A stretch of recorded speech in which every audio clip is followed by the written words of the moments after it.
આજે પણ આપણી કિસ્મત ખરાબ હતી. આજે પણ મેળામાં બંધ થઈ ગયું હતું. તો રામ રામ ને સીતારામ. આજે તો આપણે વ્લોગ ચાલુ કરીએ છીએ 3 વાગે.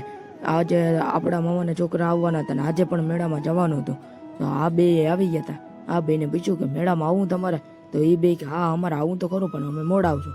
તો આપણે તો વહી ગયા હતા આપણે ઘરે નાહવા માટે.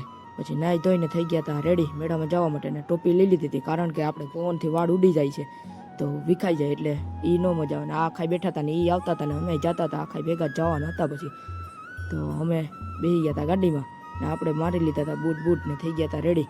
ને આપણે ટોપી આમ પહેરવી પડે એમ હતી, બાકી તો પવનની ઉડી જાય. ને આપણે વહી ગયા હતા. હવે પછી જતા હતા મેળામાં.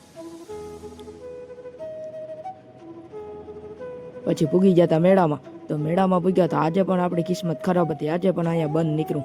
આપણા ભાગ્ય જ હારા નથી. હવે તો કાલે તો પછી આપણે આવું વહેલું 7-8 વાગ્યામાં વહેલું આવવું પડશે. આજે પણ આપણે 10 વાગે આવ્યા હતા, કાલે પણ 10 વાગે આવ્યા હતા. હવે આજે તો 8 વાગે આવવું પડશે. ને આ બધે અહીંયા આખા બેઠા હતા અમે. પછી અમે તો રખડતા હોય કીમાંય આપણે કંઈ કરવાનું ન હોય. આપણી પાસે તો પૈસા ન હોય એટલે કંઈ કરીએ નહીં. આપણે રખડતા જ હોય. પછી ત્યાંથી ફરીને આ બાજુ આવી ગયા હતા. અને તમારે કંઈ ફોટો ક્લિક કરવો હોય તો અહીંયા આવી જજો માધવપુરના મેળામાં. અહીં કાનોડો દોરેગલ છે, બેકગ્રાઉન્ડ સારું છે. પછી ત્યાંથી નીકળી ગયા હતા આપણે ઘરે. પછી ઘરે નહોતા ગયા. પછી આપણે કાંતલી હોટલમાં ગયા હતા. પછી ત્યાંથી ઘરે ગયા હતા.